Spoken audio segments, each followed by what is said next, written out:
Hey, what's up, guys? So today I wanted to talk about the science behind the principle of exercise variation and specifically how we should incorporate it into our training to improve our progress in terms of building strength and gaining muscle. So exercise variation has commonly been referred to as muscle confusion or shocking the muscle in mainstream media. So even though both of these terms sound extremely bro-science-y, they do have some relevance to what the principle of variation is actually trying to accomplish. What I have filming right here is just my second week of my mesocycle, the second mesocycle of this hypertrophy program, my first push day. So I have the exercises and the rep scheme and proximity to failure listed below, so you guys can look at that if you want. But going back to variation, exercise variation is defined as the manipulation of training variables to prevent injury and staleness in order to magnify long-term adaptive responses to training. So we use variation in training primarily to prevent the body from accommodating too quickly to the stimulus our training is providing, which will inevitably result in a rate of progress in the gym becoming slower and more monotonous, which is obviously we don't want to have that happen. We want to make as much progress as we can possible and avoid these plateaus. So I was going through a few studies and I saw, one peer-reviewed study published in the National Strength and Conditioning Association looked at 15 different studies on the effect of periodizing training and incorporating the principle of variation into different programs. And these authors actually found that out of 13 of 15 of these studies, that a superior training outcome was found from incorporating variation into programming. In addition, another peer-reviewed paper in 2012 by John Kiley stated that due to complicating logical constraints, experimental designs have compared interventions regularly varying training parameters with interventions with minimal or no variation. Accordingly, what such studies have demonstrated is that variation is a critical aspect of effective training. So it's pretty clear that variation is something that we should all have in our training. It's definitely a part of the equation for long-term progress. So a big limiting factor in our training and why we want to incorporate variation into our training is the concept of adaptive resistance. So adaptive resistance is basically the body's slowing ability to adapt to a stimulus that it encounters. So adaptive resistance is the perfect example of what is a negative feedback loop. So something that my physiology professors used that's commonly as an example of this is, when you're hungry. So generally, the more food that you eat, the less hungry we will become. We all know that. So the same principle holds true for our bodies when we weight train. The more that we perform a certain exercise, the more resilient our body becomes to making further adaptations due to adaptive resistance. The more you perform strength training, the less effective strength training will become. And the more that you perform hypertrophy training, less effective hypertrophy training will become, and so on and so forth.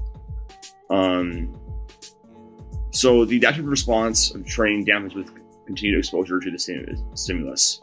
It's important, however, that we balance this principle with the principles of directed adaptation and specificity. A good example of this would be squatting with low reps in the 4 to 6 rep range more often to increase general strength adaptations. That's a very good example of the principles of direct adaptation and specificity. It's important, however, to make sure that we do not overdo this principle of variation, because then we will violate these principles of direct adaptation, and you won't see the desired progress that you want to have.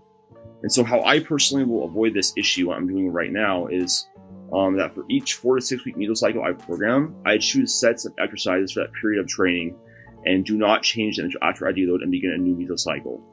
I found that programming this way just ensures that my clients and I are still properly adhering to the principles of directed adaptation and specificity, while also correctly incorporating the principle of variation to avoid these negative effects of adaptive resistance that comes out with weight training.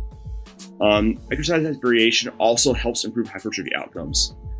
For example, different exercises generally tend to target muscle fibers in different ways than other exercise. So when we're looking at the quads, for example, a lunge might affect a certain part of your quad in a different way than double step reps would.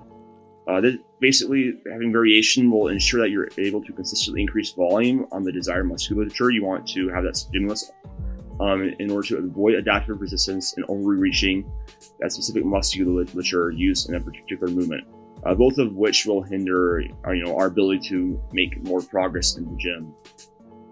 Likewise, exercise variation will also improve neural strength due to the novel stimulus it will provide, as necessary to implement in our training to make continued progress over time. So for example, looking at my bench press, my triceps are a weak point in the press and are always a limiting factor of me being able to complete a rep. Like, it's a rock shot off my chest, but the lockout is just terrible. So a good way for me to combat this is to focus one mesocycle on full strength bench press in order to improve my tricep strength and perform it, and by also performing an exercise that is specific to increasing my bench press.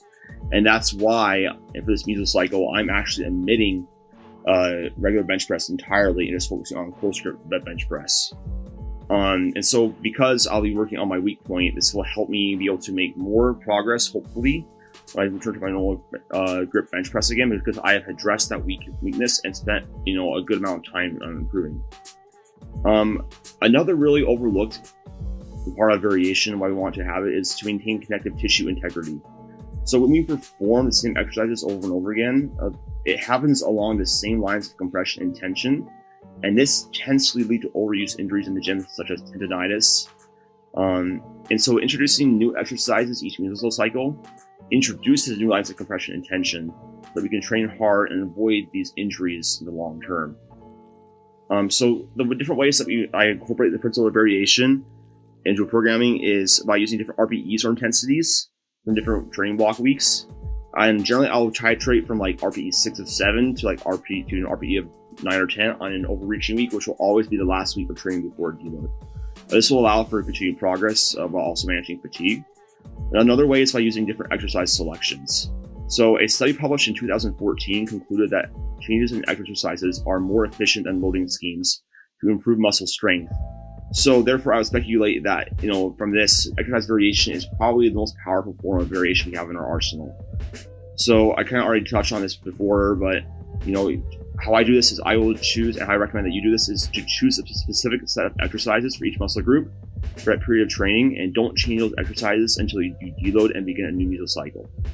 And another and final way to incorporate the principle of variation in training is by using different tempos or velocities in programming, such as for performing pauses like a pause squat, pause bench press, pause deadlift, you get the picture, slower eccentrics, and as well as concentrics.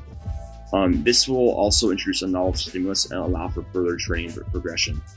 So, I've been really using these principles more in my training blocks. And I have changed things up, and I can definitely say, it's also nice from a perspective of staleness and not getting bored with training. Like, training should be fun, and sometimes doing the same exercises over and over again kind of tend to get a little bit more redundant. That's basically all the science behind exercise variation. So I would definitely recommend that you guys incorporate this in your programming as you can. If you guys are interested in custom programming or coaching from me, just click the link in my bio. There's a link in the description box below, and it'll take you to my coaching page. And I just want to thank you guys for watching the video. If you guys like the video, please make sure to give it a like and thumbs up and share it with your friend. So thanks, guys.